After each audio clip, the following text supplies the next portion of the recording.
Hey, what's up, guys? It's Craig Syracusa, Walk in Faith. Happy Tuesday morning. I hope you're enjoying the day. It's getting chilly out here in New Jersey. Trust God's promises, September 22nd. Not one word has failed of all his good promises, and that's Kings. God always keeps his word. If he has given you a specific promise, you can be assured he will fulfill it. It may not be according to your timetable or expectations, but it's always be right in line with his will for your life. Many times people become disillusioned with God because they do not actually see him at work. They realize that he is leading them in a certain direction, so they trust him. Walk closely beside him in faith and believe that he will fulfill his promise. But when nothing changes, adverse circumstances arise, or conditions move in the opposite direction, they panic and give in to the thought of defeat. If you are in such a situation, take courage. This waiting time and the seeming hindrance to God's promises is simply an opportunity to build your testimony of faith.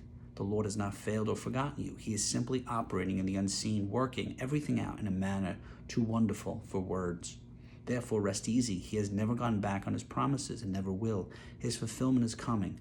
Praise his name. Father, I know you will always fulfill your promises to me. Therefore, I will wait for you in hope and amen.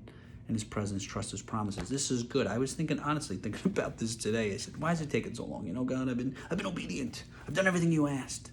But it's not according to my timetable. It's not according to my plan.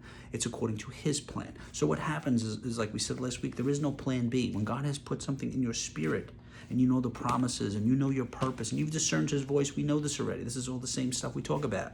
You go after it. But what happens is we become discouraged, right? We don't see God sort of working on the day-to-day, right? He planted a seed within us, but that might take years before it goes into fruition. But we lose patience. We become discouraged. We doubt. We question. So then we just give up. And if you talk to a lot of people, especially older people, and if you ask them what happened throughout their life, usually they had a gift, right? They had a purpose. But then over time, responsibilities comes in, right? They became discouraged. So they just wound up just going with the plan B. And they look back now and they have regret. The reason why some of us have regret is because we've given up hope, right? We know what God has called us to do, but at a certain point, we say, you know what?